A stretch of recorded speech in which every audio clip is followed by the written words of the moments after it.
Hey, what's up guys? John here. 1.5 million cars will have been repossessed in 2023, according to Cox Automotive. Car repossessions are on the rise as drivers across the country fall behind on car payments. We're seeing a pretty big uptick in repossessions. We're seeing it grow about 5% every month. Pretty big number, but when you look at the chain of events that are unfolding, you're going to realize that that number is going to go from 1.5 million cars repossessed in 2023 to somewhere around 2.5 to 3 million cars repossessed in 2024, because we're walking into the eye of the storm here. Look at this. You have 100 million Americans that have an auto loan. 100 million, right? That's a situation that we need to pay attention to, because a lot of these Americans are now upside down on their cars as dealerships and lenders and car manufacturers start slashing prices. Used car prices are down on average 3.6%. What's happening? People that have auto loans are looking at their car asking, how much is this car really worth? If I were to sell this car, could I get out from underneath of this loan? The more people realize the answer is no, the more people give their keys back to the lender, back to the bank, back to the dealer. That's what Google Trends is suggesting anyway. Give back car is skyrocketing. This is dating back all the way to 2004, right? 20 years. And you look at the related queries, what they are saying is give car back to bank is breaking out.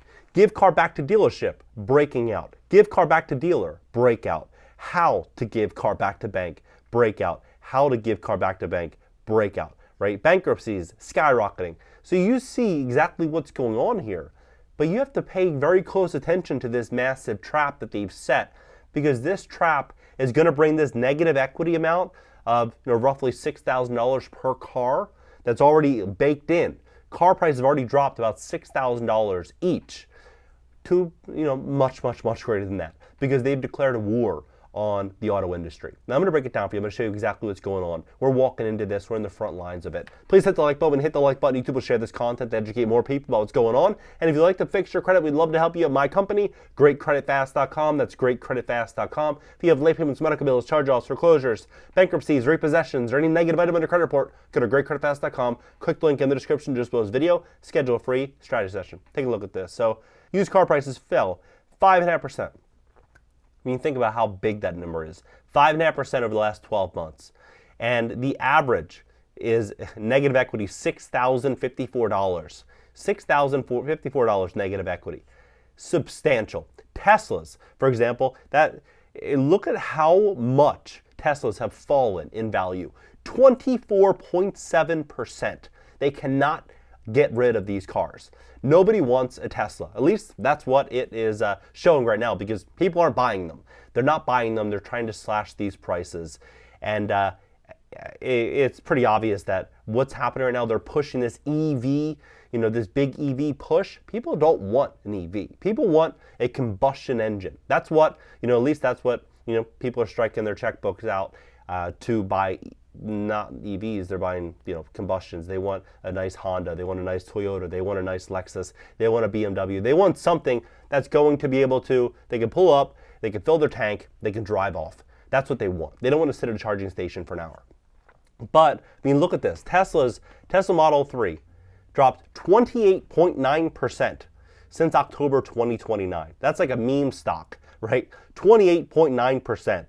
BMW i3, 18.1%. Chevy Blazer, 16.6%. BMW 2 Series, 15.8%. Volvo S60, 14.4%. Audi A5 Sportsback, 12.3%. Volvo, the average here is somewhere around 15%. That's how much these cars have dropped in value. Now, what's very fascinating here is the average American has 125% loan to value on their car, meaning that if the car is $50,000, the sale price is $50,000, they would have a loan of $62,500. So they'd have a $12,500 loan above what the car is worth. Now you might ask how? They roll in taxes, dealership fees. They roll everything into the loan. And so when you have a car that's dropping by, say, 15%, and they're underwater another 12.5%, you add it up. They're underwater almost 30% on this car. And so what are people doing? They're looking to get out from underneath these cars, right? They're looking to get off from them. And it's pretty shocking. It's pretty shocking just how bad this situation is, how big this bubble is. Because 20 hours ago, according to money.com, $739 is the new monthly car payment. $739. And this is why I believe we're in the greatest bubble of all time. Because if you compare where we are now to where we were in 2006, 2007, it's absolutely unbelievable. It's unbelievable. Back then was like a fantasy land. It was exactly what everyone would love to have today, right? This is how bad it is. So $739, the fourth quarter of 2023, and the average down payment today is $7,000. You know how much a used car was back then? Used car price back then was $7,986, right? So what people are putting down on a car today is essentially the price of the car during the Great Financial Crisis, right? The used car, $7,900, and now the average down payment is $7,000. The average auto rate is 7.4%. So here's where interest rates are right now. If you're buying an average APR for a used car, if you have, let's say, a 700 or 750 credit score, you're at 9.33%. 9.33%. If you have bad credit, it's like almost like a credit card interest rate. Deep subprime between 3 to 500, 21%. Subprime 501 to 6. I mean, like, if you're buying a car, you want to make sure you're at least here. Ideally somewhere in the super prime. You want to be able to get good funding. But look at how bad the situation is. On a $40,000 used car, which is basically the used car price today, $40,000 on a 5-year loan, 60 months, 9% interest rate, considering that, let's say you have a 700 credit score, right? Around that range, it's around $800 per month.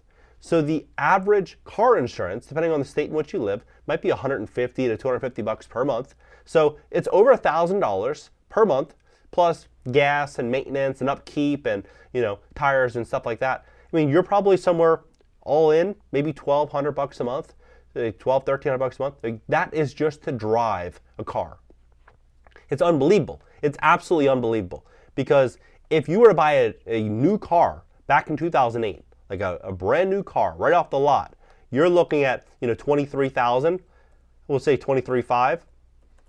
You're looking somewhere between, it's going to go from $800 a month to $467 a month, right? That, many people would love to have a car payment of $467 a month, right? They're all in, probably, back then car insurance was cheaper. They're probably all in $700 a month to drive, right? All in, $700. But back then, a lot of people were buying used cars, right? Buying used cars. Maybe you're in somewhere around $300 a month, $400 a month. If you're buying a used car for 15 grand, this is how far we've come. This is how far we've come, where used cars went from $700, new $23,000. Even back then, a home right before when the bubble popped was $217,000, and right after it popped, it was $197,100. Right? The average home today is $419,000. So what you're seeing is a doubling of everything, of cars, a doubling of homes, but yet real wages are flat. What are we going to walk into? We're walking into something unique and interesting.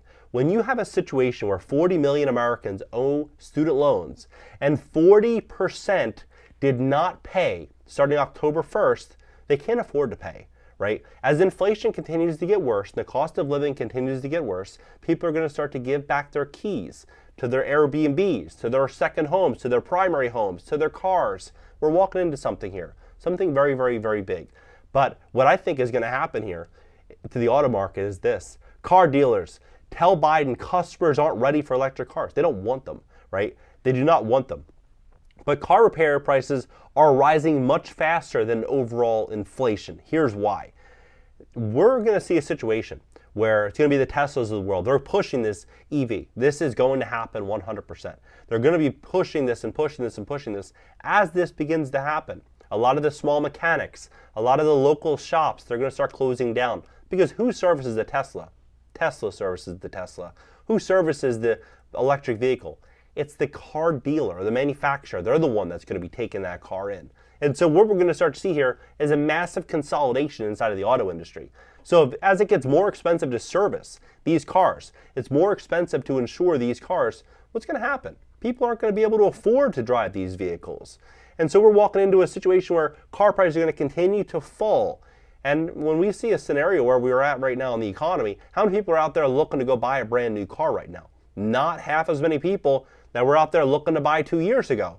And so what we're going to start to see here, as dealers start to take back this inventory and lenders start to foreclose and repossess these vehicles, they're going to look to offload them to the highest bidder. And that's what we're walking into here. This is the bubble. The bubble is popping, and it's popping right before our very eyes. We're walking into something massive, and I think it's going to be a huge opportunity if you're thinking about buying a car, if you're thinking about buying a work truck, if you're thinking about doing anything inside of the auto market, buying some vehicles.